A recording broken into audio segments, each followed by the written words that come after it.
No vídeo de hoje, a história da maçonaria no Brasil e a representação dela em outros países. Seja bem-vindo ao Diário Pentecostal Historiando, análise histórica e crítica sobre o movimento pentecostal brasileiro. Se inscreva no canal e siga nossas redes sociais. O povo que não conhece a sua história está condenado a repeti-la. A maçonaria é fruto de muita curiosidade e pesquisa há muitos séculos.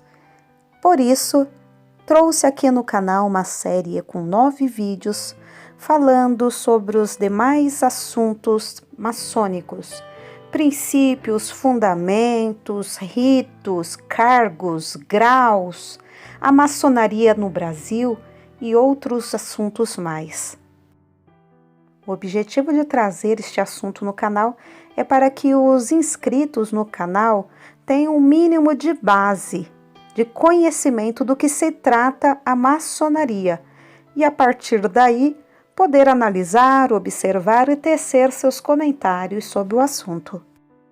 No Brasil, a maçonaria torna-se uma instituição em 1822 na cidade do Rio de Janeiro e hoje está presente em todo o território nacional. A maçonaria se preocupa com os problemas nacionais e internacionais, usando de sua influência e participação para minorar os sofrimentos dos povos sem distinção de qualquer natureza. Ela é parte integrante da história pátria e universal. Os maçons sempre estiveram presentes nos grandes eventos, defendendo a trilogia Liberdade, Igualdade e Fraternidade. Segundo Kurt Prober, a primeira atividade maçônica brasileira que merece registro foi em 1724, na Academia Brasílica do Esquecido, onde foi iniciado o padre Gonçalves Soares de França, o coronel e historiador notável Sebastião da Rocha Pita, o desembargador Caetano de Brito e outros. Mais tarde, todas as atas dessa sociedade secreta foram queimadas. O argentino Alcebiades Lapa, em 1981, em tese internacional, usando um livro de ata do Duque de Norfolk, em Londres, provou que Randolph Toque foi designado já em 1735 como grão-mestre provincial para a América do Sul, o que equivalia a dizer Brasil. E mais ainda, há uma carta do médico inglês Robert Young, em nome da loja de São João de Buenos Aires, em 1741, dirigida à loja de São João do Brasil, recomendando-lhe Richard Lindsay, que se encontrava no Brasil. Há vestígio da existência, em 1750, de um grande oriente maçônico em Salvador, vinculado ao Grande Oriente da França, com fortes tendências liberais e republicanas. No Rio, em 1552, foi criada a Associação Literária dos Seletos.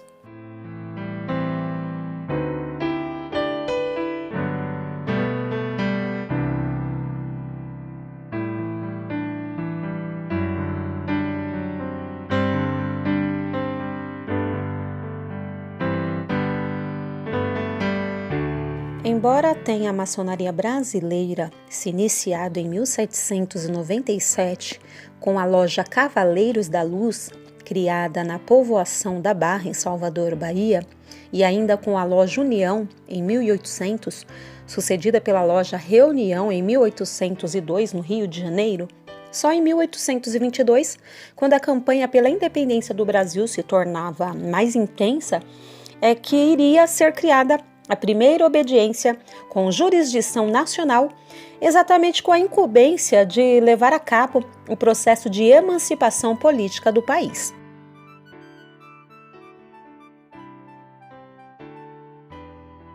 Criado em 17 de junho de 1822 por 3 lojas do Rio de Janeiro, a Comércio e Artes na Idade do Ouro, e mais a União e Tranquilidade e a Esperança de Niterói, resultantes da divisão da primeira, o Grande Oriente Brasileiro teve como seus primeiros mandatários José Bonifácio de Andrade Silva, ministro do Reino e de Estrangeiros, e Joaquim Gonçalves Ledo, primeiro vigilante. A 4 de outubro do mesmo ano, já após a declaração de independência de 7 de setembro, José Bonifácio foi substituído pelo então príncipe regente e logo depois imperador Dom Pedro I, irmão Guatimozin. Este, diante da instabilidade dos primeiros dias de nação independente e considerando a rivalidade política entre os grupos de José Bonifácio e de Gonçalves Ledo, que se destacava ao lado de José Clemente Pereira e o cônego Januário da Cunha Barbosa, como principal líder dos maçons, mandou suspender os trabalhos do Grande Oriente a 25 de outubro de 1822. Somente em novembro de 1831, após a abdicação de Dom Pedro I, ocorrida 7 de abril daquele ano, é que os trabalhos maçônicos retomaram força e vigor com a reinstalação da obediência sob o título de Grande Oriente do Brasil, que nunca mais suspendeu as suas atividades. Instalado no Palácio Maçônico de Lavradio, no Rio de Janeiro, a partir de 1842, e com lojas em praticamente todas as províncias, o Grande Oriente do Brasil logo se tornou um participante ativo em todas as grandes conquistas sociais do povo brasileiro, fazendo com que sua história se confunda com a própria história do Brasil independente. Através de homens de alto espírito público, colocados em arcas importantes da atividade humana, principalmente em segmentos formadores de opinião, como as classes liberais, o jornalismo e as forças armadas, o exército, mais especificamente o Grande Oriente do Brasil, iria ter, a partir da metade do século XIX, atuação marcante em diversas campanhas sociais e cívicas da nação. Assim, distinguiu-se na campanha pela extinção da escravatura negra no país, obtendo leis que foram abatendo o escravagismo paulatinamente, entre elas a Lei Eusébio de Queiroz, que extinguia o tráfico de escravos em 1850, e a Lei Visconde do Rio Branco de 1871, que declarava livre as crianças nascidas de escravas daí em diante. Eusébio de Queiroz foi maçom graduado e membro supremo do Conselho da Grau 33. O Visconde de Rio Branco, como chefe de gabinete ministerial, foi grão-mestre do Grande Oriente do Brasil. O trabalho maçônico só parou com a abolição da escravatura a 13 de maio de 1888. A campanha republicana, que pretendia evitar um terceiro reinado no Brasil e colocar o país na mesma situação das demais nações centro- e sul-americanas, também contou com intenso trabalho maçônico de divulgação dos ideais da República nas lojas e nos clubes republicanos espalhados por todo o país. Na hora final da campanha, quando a República foi implantada, ali estava um maçom a liderar as tropas do exército com seu prestígio, Marechal Deodoro da Fonseca, que viria a ser grão-mestre do Grande Oriente do Brasil. Durante os primeiros 40 anos da República, período denominado República Velha, foi notória a participação do Grande Oriente do Brasil na evolução política nacional através de vários presidentes maçons, além de Deodoro. Marechal Floriano Peixoto Moraes, Manuel Ferraz de Campos Sales, Marechal Hermes da Fonseca, Nilo Peçanha, Venceslau Braz e Washington Luiz Pereira de Souza. Durante a Primeira Grande Guerra, 1914 a 1918, o Grande Oriente do Brasil, a partir de 1916, através de seu grão-mestre, almirante Veríssimo José da Costa, apoiava a entrada do Brasil no conflito ao lado das nações amigas. E mesmo antes dessa entrada, que se deu em 1917, o Grande Oriente já enviava contribuições financeiras à maçonaria francesa destinadas ao socorro das vítimas da guerra, como indica a correspondência que da França era enviada ao Grande Oriente do Brasil na época. Mesmo com uma cisão que, surgida em 1927, originou as grandes lojas estaduais brasileiras, enfraquecendo momentaneamente o Grande Oriente do Brasil, este continuou como ponta de lança da maçonaria em diversas questões nacionais como anistia para presos políticos durante períodos de exceção, com estado de sítio em alguns governos da República, a luta pela redemocratização do país, que fora submetido desde 1937 a uma ditadura que só terminaria em 1945. Participação, através das obediências maçônicas europeias, na divulgação da doutrina democrática dos países aliados na Segunda Grande Guerra de 1939 a 1945. Participação no movimento que interrompeu a escalada de extrema esquerda no país em 1964. Combate ao posterior desvirtuamento desse movimento, que gerou o regime autoritário longo demais. Luta pela anistia geral dos atingidos por esse movimento. Trabalho pela volta das eleições diretas, dependendo de um longo período de governantes impostos ao país. E em 1983, investia na juventude ao criar a sua máxima obra social, a Ação Paramaçônica Juvenil de âmbito nacional, destinada ao aperfeiçoamento físico e intelectual de jovens de ambos os sexos, filhos ou não filhos de maçons. Presente em Brasília, capital do país, desde 1960, onde se instalou em 1978, o Grande Oriente do Brasil tem hoje um patrimônio considerável e em diversos estados, além do Rio de Janeiro e na capital federal, onde sua sede ocupa um edifício com 7.800 metros quadrados de área construída. Com aproximadamente 2.000 lojas, cerca de 61.500 obreiros ativos, 31/12 de 1999, reconhecido por mais de 100 obediências regulares do mundo, o Grande Oriente do Brasil é hoje a maior obediência maçônica do mundo latino e reconhecida como regular e legítima pela Grande Loja Unida da Inglaterra, de acordo com os termos do Tratado de 1935.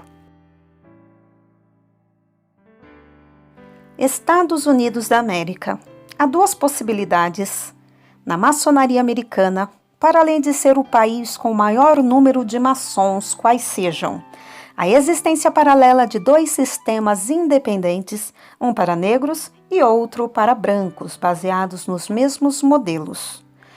As grandes lojas desenvolvem seus trabalhos autonomamente nos estados, sendo 50, menos o Havaí, de brancos e 41 de negros, nos círculos dos quais é bem maior a militância no espaço público. O número de maçons neste país é estimado em algo próximo de 3 milhões de obreiros, com menos do que 15% de negros. O Canadá, país pertencente ao Reino Unido, sofre influência das pertenças maçônicas de pelo menos 3 nações, a saber, Estados Unidos pela proximidade e quantidade de obreiros ativos, Grã-Bretanha pela ascendência cultural em relação aos anglófonos e França, idem quanto aos francófonos que ocupam regiões importantes do Canadá. México e latinos, em que pese a influência e a proximidade americana, o México está bem integrado na Confederação Maçônica Interamericana, onde a Grande Assembleia de 2012 foi sediada no Brasil. A Carta de Bogotá, resultante da 21ª Grande Assembleia, em 2009, reiterou preceitos, premissas e princípios milenares, passou em revista o cenário de desenvolvimento e progresso das nações, inspecionou o atual estágio da ciência e da tecnologia e reafirmou intenções de transformar em ações os pensamentos maçônicos. Os signatários, em número das maçonarias de 18 países, contaram também com a chancela de 3 países europeus. Maçonaria na África. A influência da colonização fez com que a maçonaria africana fosse de importação britânica ou francesa. A independência das nações africanas, aqui ou ali, fez com que as lojas estrangeiras formassem obediências nacionais. As relações maçônicas nacionais e continentais tendem presentemente a copiar e aprofundar as facções de liberais, não reconhecidas e regulares, dos moldes europeus. Já no século XXI, as pertenças maçônicas são em maior número francófonas. Europa Ocidental, onde a maçonaria, única ordem iniciática ocidental, nasceu, e Estados Unidos colaboraram e ainda colaboram desde a queda do Muro de Berlim em 1989, quanto à retomada das atividades maçônicas nos países comunistas, fornecendo ritos, materiais, recursos pecuniários e livros.